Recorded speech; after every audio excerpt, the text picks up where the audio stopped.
வணக்கம். நான் உங்கள் சுப்புலக்ஷ்மி. இன்னைக்கு நம்ம பார்க்க போற கதை வந்து லேர்னிங் ஃப்ரம் மிஸ்டேக்ஸ். இதிலிருந்து தான் நம்ம வந்து இன்னைக்கு ஒரு ஸ்டோரி வந்து பார்க்க போறோம். ஒரு ஊர்ல ஒரு அம்மாவும் அப்பாவும் இருக்கிறாங்க. அந்த அம்மா அப்பாவுக்கு 2 ஆண் குழந்தைங்க. ஒரு பையன் வந்து 8th படிக்கிறான், ஒரு பையன் வந்து 6th படிக்கிறான். அவங்க அப்பா வந்து என்ன பண்றாருன்னா, வெளியூருக்கு போயிருக்காரு. வேலை விஷயமா வெளியூருக்கு போயிருக்காரு. அவங்க அம்மா வந்து கிச்சன்ல அவங்களோட வேலையை பார்த்துட்டு இருக்காங்க. 2 பேரும் பால் விளையாண்டுட்டு இருக்காங்க வீட்டுக்குள்ள. ஃபுட்பால். அப்போ அவங்க அம்மா சொல்கிறாங்க, டேய் வீட்டுக்குள்ளே ஃபுட்பால் விளையாடாத, ஏதாவது மேலே பட்டுற போது அப்புறம் அப்பா வந்தால் திட்டுவாங்கடா, 2 பேரும் வெளியில் போய் விளையாடுங்க அப்படின்னு சொல்கிறாங்க. அம்மா போங்கம்மா, வெளியில் பயங்கரமாக வெயில் அடிக்குமா, ரொம்ப ஹீட்டாக இருக்குமா, நாங்கள் வீட்டுக்குள்ளே விளையாடுறோமா, அம்மா மெதுவாக தாம்மா விளையாடுவோம் அப்படின்னு சொல்கிறாங்க. அவங்க அம்மா திரும்ப திரும்ப சொல்லிகிட்டும் இருக்கிறாங்க. அண்ணாவும் தம்பியும் பால் அடித்து அடித்து அடித்து அடித்து ஜாலியாக விளையாண்டுட்டு இருக்காங்க. நல்லா சிரித்து சிரித்து 2 பேரும் ரொம்ப ஹாப்பியாக விளையாண்டுட்டு இருக்காங்க. ஒரு சமயம் அவங்க அம்மாக்கே பார்க்கும்போது பரவாயில்ல, சரி விளையாண்டுட்டு போட்டோம் அப்படின்ற மாதிரி தோணுது. சேஃபாக தானே விளையாடுறாங்க, இது மேலேயும் படலல்ல அப்படின்ட்டு. ஒரு ஸ்டேஜில் என்ன ஆகுது அப்படின்னா, 2 பேரும் ரொம்ப இன்ட்ரெஸ்டிங்காக விளையாண்டுட்டு இருக்காங்க. நீயா நானா அப்படின்ற மாதிரி அழகாக 2 பேரும் வேக வேகமாக அந்த கோல் எதுவுமே மிஸ் பண்ணக்கூடாது அப்படின்றதுல அண்ணாவும் தம்பியும் செட் பண்ணி சூப்பராக விளையாண்டுட்டு இருக்காங்க 2 பேரும். அப்படி விளையாண்டுட்டு இருக்கும்போது அந்த பெரிய பையன் ரொம்ப வேகமாக அடிக்கிறான். அவன் அடிக்கிறத இவன் வந்து திரும்ப அடிக்கணும். திரும்ப அடிக்கலைன்னா இவன் வந்து அவுட்டுன்னு அவன் சொல்லிடுவான். அதனால் இவன் சின்ன பையனை என்ன பண்ணுறான், வேகமாக அடிக்கிறான் ஆப்போசிட்டில். என்ன ஆகுது அப்படின்னா, வேகமாக போய் அந்த பால் வந்து அவங்க வீட்டில் அழகாக இருக்கிற அந்த டிவி மேலே பட்டுது. டிவி மேலே பட்டதும் டொயின்னு ஒரு சவுண்டு. உடனே அண்ணா வந்து டேய் அப்படின்றான். உடனே தம்பி வந்து சொல்கிறான், டேய் நீ தானடா ஃபாஸ்ட்டாக அடித்த என் மேலே அப்படின்னு சொல்கிறான். அவங்க அம்மா, டேய் என்னடா அங்கே என்ன சத்தம் அப்படின்னு கேட்குறாங்க. 2 பேருக்கும் அப்படியே என்ன பண்ணுறதுன்னு தெரில. ஒருத்த பெரியவன் வந்து சின்னவனை பார்த்து சொல்கிறான், அம்மா இவன் தாம்மா வேகமாக அடித்தான் அப்படின்னு சொல்கிறான். சின்ன பையன் சொல்கிறான், அம்மா அண்ணா வேகமாக அடித்தாம்மா, அதனால தாம்மா நான் வேகமாக அடித்தேன், என் மேலே தப்பு இல்லைம்மா, நீங்கள் அவனை தாம்மா கேட்கணும் அப்படின்றாங்க. அவங்க அம்மாவுக்கு என்ன பண்ணுறதுனே தெரியல. அவங்க அம்மா போய் அப்படியே அமைதியாக உட்காந்துட்டாங்க. அவங்க அம்மா வந்து நிறைய புக்ஸ் வந்து ரீட் பண்ணுவாங்க. ஸோ இந்த நேரத்தில் என்ன பண்ணுறது அப்படின்னு சொல்லிட்டு அவங்க அம்மா அப்படியே அமைதியாக போய் உக்காந்துட்டாங்க. 2 பேரும் அப்படியே அமைதியாக உட்காந்துருக்காங்க சோஃபாவில். 2 பேரும் சத்தமே இல்லை. மதியம் சாப்பாடு கூட அவங்க அம்மா கிட்ட கேட்கல. அமைதியாக அவங்களே போய் போட்டு சாப்பிட்டுக்கிறாங்க. அம்மா பேசவே இல்லை, அம்மா அமைதியாக இருக்கிறாங்க. 2 பேரும் ஒருத்தரை மூஞ்ச பார்த்துட்டே இருக்காங்க, அண்ணாவும் தம்பியும். மெதுவாக அம்மா கிட்ட போகிறாங்க. அப்பா நாளைக்கு காலையில் தான் வருவாங்க. மெதுவாக அப்படியே அம்மா கிட்ட போகிறாங்க. அம்மா அம்மா அப்படி, அம்மா நான் ஒன்றும் பண்ணலம்மா, அவன் தாம்மா பண்ணா வேகமா அப்படின்னு சொல்கிறான் அந்த குட்டி பையன். பெரிய பையன் சொல்கிறான், அம்மா அம்மா இல்லைம்மா நான் மெதுவாக தாம்மா அடித்தேன், இவன் தாம்மா வேகமாக என் மேலே அடிச்சுதான் அப்படின்னு சொல்லிட்டு சொல்கிறான் பெரிய பையன். இப்போ அவங்க அம்மா 2 பேரையும் உட்கார வச்சு ஒரு விஷயம் சொல்கிறாங்க. எப்போவுமே எல்லாருமே தப்பு பண்ணுவோம். ஒன்று சின்ன தப்பாக இருக்கும், இல்லைன்னா பெரிய தப்பாக இருக்கும். ஆனால் அந்த தப்பை ஒத்துப்போமா அப்படின்னு கேட்டால் கண்டிப்பாக யாருமே ஒத்துப்ப மாட்டோம் அந்த தப்பை. ஆமாம் நான் தான் இந்த தப்பு பண்ணேன் அப்படின்னு யாருமே ஒத்துக்கிட மாட்டோம் அந்த தப்பை. தப்போட சைஸ் தான் வந்து சின்னது பெருசாக இருக்கும். ஆனால் யாராவது ஒருத்தங்க இந்த தப்பை ஒத்துக்கிடுவாங்களா அப்படின்னு கேட்டால் அவங்க பண்ண தப்பை யாருமே ஒத்துக்க மாட்டாங்க. அப்படி அவங்க தப்பை அவங்க ஒத்துக்கிட்டாங்க அப்படின்னா அது ஒரு பெரிய விஷயம். ஆமாம் நான் தப்பு பண்ணிட்டேன் அப்படின்னு ஒத்துக்கிட்டாங்கன்னா அது ஒரு பெரிய விஷயம்.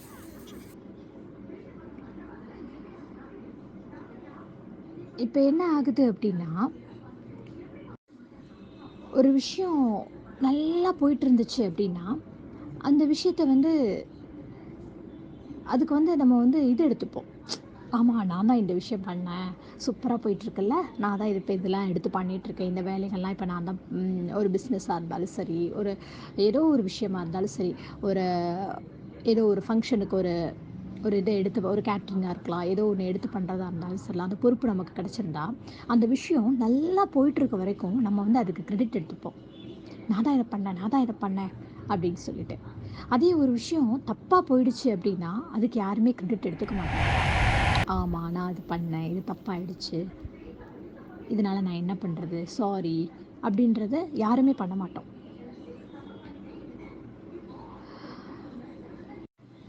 அப்படி நம்ம தப்பு பண்ணிட்டோம் அப்படின்னு நம்ம ஒத்துக்கிட்டாலும், நம்ம ஒரு விஷயம் பண்ணி அந்த விஷயம் தப்பாயிடுச்சு அப்படின்னா ஒத்துக்க மாட்டோம். அப்படி ஒத்துக்கிட்டா கூட நம்மளோட மனசு வந்து அதை ஒத்துக்கா. இல்லை நீ இது இப்படி பண்ணியிருக்கக்கூடாது, இல்லை இது உன் மேலே உள்ள தப்பு இல்லை, அவங்க ஆப்போசிட்டில் இருக்காங்கல்ல, அவங்க ஒழுங்காக பண்ணியிருந்தா நீ ஒழுங்காக பண்ணியிருப்பல்ல, உன் மேலே உள்ள தப்பு இல்லை, அவங்களால தான் அப்படின்னு அந்த மனசு வந்து என்ன பண்ணணும் அப்படின்னா அதை மேனிப்புலேட் பண்ணிகிட்டே இருக்கும். அந்த மைண்டு வந்து அதை வந்து இருக்க விடாது. அதை திரும்ப திரும்ப திரும்ப திரும்ப அந்த இன்சிடெண்ட்டை நினச்சி அதை ஓட விட்டு விட்டு விட்டு விட்டு இல்லை இருந்தாலும் அது அப்படி நடந்திருக்கக்கூடாது, நீ பண்ணது தப்பு அப்படின்னு நம்மளை திரும்ப திரும்ப திரும்ப திரும்ப அந்த மனசு வந்து அதை வந்து சொல்ல வைக்கும், மேனிப்புலேட் பண்ணிகிட்டே இருக்கும் நம்ம செஞ்ச தப்பை. இதிலிருந்து நம்ம ஒரு தப்பு பண்ணிட்டோம் அப்படின்னா அந்த தப்புல இருந்து ஓகே தப்பு பண்ணிட்டோம் அப்படின்னு சொல்லிட்டு நம்ம அடுத்த இடத்துக்கு போகிறதுக்கு நம்மளோட ஈகோ வந்து விடாது. நம்மளோட ஈகோ வந்து நம்மளை டச் பண்ணிகிட்டே இருக்கும். செல்ஃப் ஈகோன்னு சொல்லுவாங்க இல்லையா, நம்மளை ஈகோ வந்து நம்மளை டச் பண்ணி நம்மளை வந்து அடுத்த இதுக்கு போக விடாது. அப்படி யாரெல்லாம் வந்து அந்த ஈகோவை வந்து பிரேக் பண்ணி அடுத்த இதுக்கு போகிறாங்களோ அவங்க தான் வந்து லைஃப்பில் சக்ஸஸாக ஆயிருப்பாங்க. அதான் ஒரு சின்ன இடத்துல இருந்து நம்ம ஒரு கட்டிலேருந்து கீழே விழுந்தோம் அப்படின்னா அடி கம்மியாக இருக்கும். ஒரு உயரமான ஒரு பில்டிங்லேருந்து கீழே விழுந்தோம்னா அடி ஜாஸ்தியாக இருக்கும். அதே மாதிரி தான் நம்மளோட ஈகோ வந்து கம்மியாக இருந்துச்சு அப்படின்னா நம்ம எந்த இடத்துலேருந்து விழுந்தாலும் நம்ம சீக்கிரம் எந்திரிச்சிட முடியும், அதை ஓவர் கம் பண்ண முடியும். உயரத்துலேருந்து அந்த நம்மளோட ஈகோ உயரமாக இருந்துச்சு அப்படின்னா நம்மளால் அதுலேருந்து வெளியில் வரவே முடியாது. இதுக்கு வந்து மகாபாரதத்துலேருந்து ஒரு கதை கேட்கலாம்.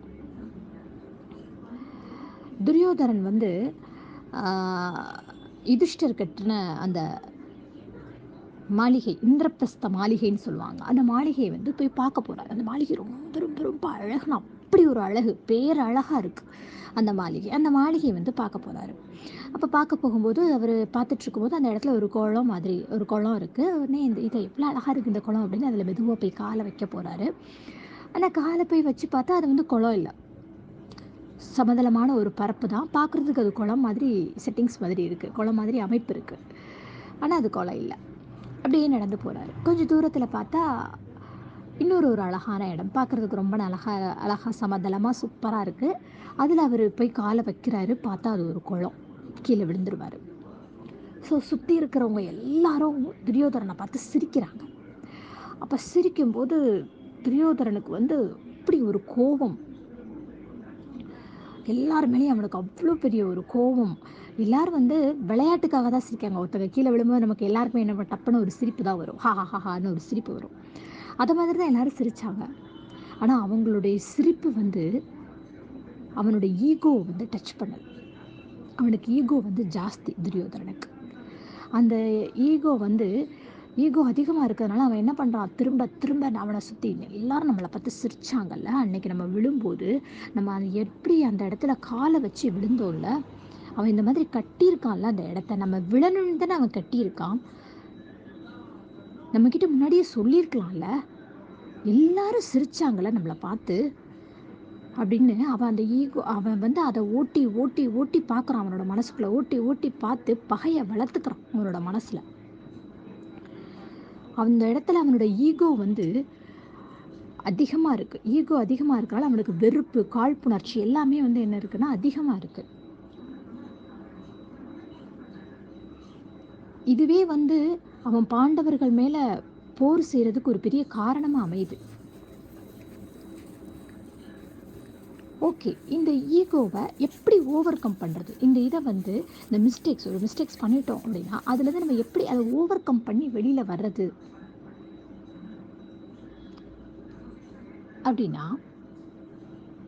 அதுக்கும் இன்னொரு கதை இருக்கு மகாபாரதத்திலேருந்து.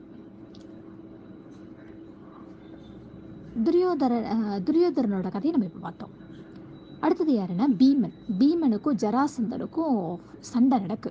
ஃபைனல் சண்டை நடக்கு 2 பேருக்கும். பீமன் வந்து அடித்து ஜராசந்தனை வந்து அப்படியே 2ஆக கிழிச்சு போடுறாரு. ஜராசந்தனை அடுத்த செகண்டு ஒட்டிக்கிறாரு. ஒட்டி ஒரு ஆணவமாக ஒரு சிரிப்பு சிரிக்கிறாரு. யாரை பார்த்து? பீமனை பார்த்து. அப்போ பீமனை பார்த்து ஆணவமாக அந்த சிரிப்பு சிரிக்கும்போது பீமன் வந்து திரும்ப அவனை அடித்து இது பண்ணுறாரு. ஜராசந்தன் மறுபடியும் ஒரு ஆழவமாக ஒரு சிரிப்பு சிரிச்சுட்டு சேர்ந்துடுறாரு. அப்போ வந்து என்ன ஆகுது அப்படின்னா, பீமன் வந்து கிருஷ்ணரை பார்க்குறாரு. கிருஷ்ணரை பார்த்து உடனே கிருஷ்ணர் என்ன பண்ணுறாரு அப்படின்னா, ஒரு புல் எடுத்து அந்த புல்லை வந்து 2ஆக பிச்சு மாற்றி போட்டுறாரு. உடனே பீமனுக்கு வந்து புத்தி ஒர்க் ஆயிடுச்சு. ஓகேன்னு சொல்லிட்டு ஜராசந்தன் அதே மாதிரி அடித்து 2ஆக பிளந்து அப்படியே மாற்றி போட்டுறாரு. மாற்றி போடும்போது ஜராசந்தனால் சேர முடியலை. பீமனுக்கு வெற்றிக்கு வந்து கிடைக்குது. பீமன் வந்து அவன் ஜராசந்தனுடைய ஆணவ சிரிப்பு, அந்த ஆணவ சிரிப்புலையும் பீமன் வந்து பீமனோட ஈகோ வந்து டச் பண்ணலை. ஆனால் எல்லாரும் விளையாட்டுக்காக சிரித்தாங்க துரியோதனன் விழுந்த உடனே.